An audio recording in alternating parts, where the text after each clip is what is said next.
सभी वैष्णव भक्तों को सादर जय श्री कृष्ण। परमात्मा श्री कृष्ण की लीला यही श्री कृष्ण का अनुग्रह है। श्री कृष्ण को कोई स्वार्थ नहीं है। आनंद स्वरूप श्री कृष्ण को कोई सुख भोगने की इच्छा नहीं होती। श्री गंगा मैया को कभी प्यास नहीं लगती। सूर्य नारायण के घर में दीपक की जरूरत नहीं है। जहाँ सूर्य नारायण है वहाँ अंधेरा नहीं आ सकता। आनंद स्वरूप भगवान को कोई भी स्वार्थ नहीं है।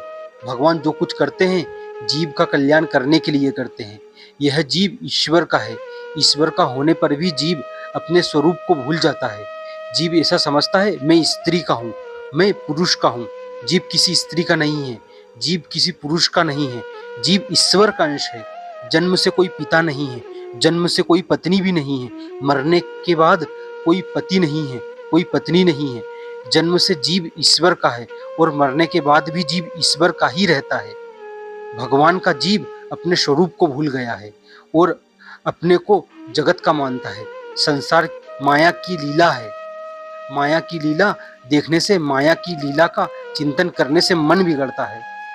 मन श्री कृष्ण लीला का चिंतन करे। भगवान की लीला इसलिए करते हैं मेरा जीव मेरे पास आए। जीव मेरा है, मुझे भूल गया है। मेरा जीव मेरे पास आए, इसलिए भगवान यह सब लीला करते हैं।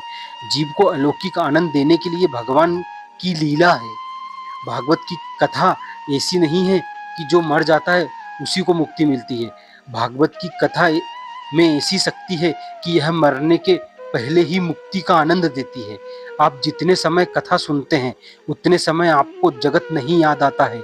इस मंडप में जो कथा बैठ के सुनता है उनका मन शांत है। प्रेम से आप कथा सुनते हैं, जगत की विस्मृति होती है। जगत को जो भूल जाता है उसको शांति मिलती है। कृष्ण कथा में ऐसी शक्ति है कि वक्ता विवेक से कथा करता हो और श्रोता प्रेम से, श्रद्धा से कथा सुनता हो तो कथा में जगत की विस्मृति होती है। जगत की विस्मृति हो और भगवान के दर्शन में, स्मरण में तन्मयता हो तो मानव को मुक्ति का आनंद मिलता है।